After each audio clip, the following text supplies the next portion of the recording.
Welcome to the World's Parks Congress in Sydney. I'm sitting with Professor Lee White of Gabon. How you doing, Lee? Good, how are you? Yeah, fantastic, mate, thank you. Great. So, could you briefly tell us what you do, please?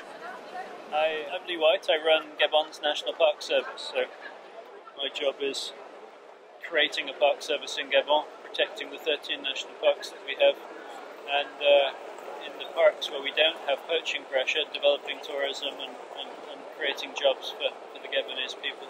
Okay. And how long have the national parks been created for? They were created in 2007, so it's a brand new network of national parks. My agency was created in 2007. When I was recruited in 2009, I had 50 staff to manage an area about 15% the size of UK. So Wow. now I have 650 staff, so it's getting better. No way. Yeah. Incredible. So what was the reason that you went to Gabon in the first place? I went to Gabon to do a PhD, actually, to study how forestry impacts wildlife. They opened a railway right across the middle of Gabon in the early 90s, early 80s. And that opened the whole of the middle of the country up to forestry. And forestry often means bushmeat hunting and poaching and so on as well. So the government was very keen to do a study on how the forestry would affect wildlife. And I showed up to do that. Right. So you mentioned poaching. Obviously this appears to be a huge problem in Gabon. Could you briefly describe how big of a problem it is? Well, Gabon's a country the size of the UK, 88% covered in rainforest. We only have 1.5 million people, so very low human population density. It's a country that's been peaceful since independence, no coups, no wars, and so it's a very laid-back, pleasant place to be. The countries around Gabon have all gone through civil strife, which means there's a huge numbers of guns, Kalashnikovs and whatever, in circulation. And over the last 10 years, we've seen a huge increase in poaching right across the Congo Basin. We've lost 70% of the forest elephants, which is it's a figure I still can't comprehend. 70% of all the forest elephants have been slaughtered. Gabon's the country that's been the least impacted. We've been impacted. We've lost a third of our elephants. We've lost 20,000 elephants. Wow. But DRC has gone from 400,000 to 10,000 or less. Congo's lost over half their elephants in the last 5 years. And so today Gabon has 60% of the surviving forest elephants, even though it's only 10% of the rainforest in Africa. And because we have 60% of the elephants, and because ivory poaching is people are making so much money off ivory these days, Gabon's the last bank to rob. We are the last sanctuary for the elephants. And all of the poachers who have got nothing left to kill in Congo, in Cameroon and elsewhere in Central Africa are all coming into Gabon. So the poaching pressure has really gone up in the last 6 or 7 years. Almost all of it cross-border, and so some of our border parks are in real trouble because we have literally hundreds of poachers coming across in armed gangs, sometimes 40, 50 poachers in a gang, 5 or 6 Kalashnikovs, a whole bunch of porters, and they're industrial poachers. They're coming in, they're taking the ivory, and they're taking it straight back out across the remote borders, mostly into Cameroon. Right, so I've heard stories that these poachers are killing baby elephants for like 2 inches of tusk. Is that true? Yeah, they're just indiscriminate. And these guys are using Kalashnikovs, and they'll fire into the legs of an elephant. That's how they do it. They fire into your legs. The elephant goes down. Sometimes they don't waste a bullet killing it. They'll hack its tusks out whilst the thing's still alive. And they'll kill anything. We're seizing tusks this big. We're seizing big ones, but we're seizing tusks this big. They are just massacring everything they see. My God. So what is really driving the demand for this ivory?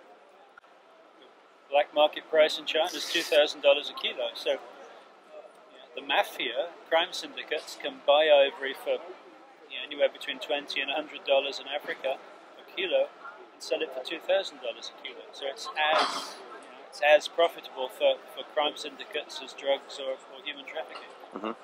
So for people that aren't familiar with what ivory is used for, what's driving the demand? Is it? Seems to be twofold. It's the emerging middle class in China who have money, and so there's the sort of the aesthetic, trinket market. People like to have a piece of ivory, a carved ivory on their mantelpiece because it shows that you've arrived in the world. But it seems also that there's a really big problem of people investing in ivory as a long-term investment. So people are stockpiling it, thinking that the price is going to go up. That may well be the main driver of the market right now. At the conference the other day, you showed a short video where there was a child involved in the poaching of elephants. Could you describe what's going on there? Well, what's happening is crime is behind a lot of this poaching now in Central Africa. Organised crime and even sometimes terrorist groups or rebel groups. And what they're doing is they're recruiting poor rural people. They're giving them guns and they're sending them off into the forest to poach ivory. In some cases, it's people who are hunters and who know what they're doing and are being paid a salary to go off and poach. But in other cases, they're actually literally forcing young kids to go off into the forest for months for pittance. We recently arrested a young kid who claimed he was 15, he might have been 13, who'd been a month in the rainforest, carrying 40 kilos on his back, and they were going to pay him $10 for the month's work. And so, these groups are smuggling drugs, they're smuggling arms, they're smuggling ivory, but they're basically using human slaves to do some of the hunting. The guys making all the money are not taking any of the risks. They're sending these poor rural people across the border. They're so scared about what might happen to them if they go back without the gun and without any ivory that they'd rather shoot at our guys than be arrested. And so it's creating this. It's a very, very difficult situation to deal with. Just to give us just a flip to the other side now, obviously you've got these eco guards that are trying to tackle the poachers. I mean, how dangerous is it for these guys? Dangers are increasing. 2-3 years ago in Gabon, our rangers weren't armed. We'd go out into the forest. They would sometimes meet people with guns, and they'd basically say, "Give me your gun, please, Mr. Poacher," and the poacher would hand the gun over in a very courteous Central African way, and fair cop, we've got you. But the last 18 months, the poachers, I think the risks have gone up. We've become more and more present on the ground, so we're arresting more people. But the criminals behind these networks are becoming more and more aggressive with the people they send into the forest. So people literally are afraid for their own safety and for the safety of their families if they come back without the gun and without the ivory. And so they've started shooting at us. So literally we've got 458 bullets going in between our rangers, and take a 458 bullet, it cuts you in half. So the last year or so we've had, I think it's 6 firefights, people firing at us with 458s or firing at us with Kalashnikovs, and so we're having to start to think, in the same way Botswana, Tanzania, Kenya have gone, we're having to think about, do we adopt a shoot first policy? Right now we only shoot if we're shot at. Yep. But I'm going to lose rangers. Yeah. Has there been any casualties so far? Not yet. Okay, touch wood. Just one final question.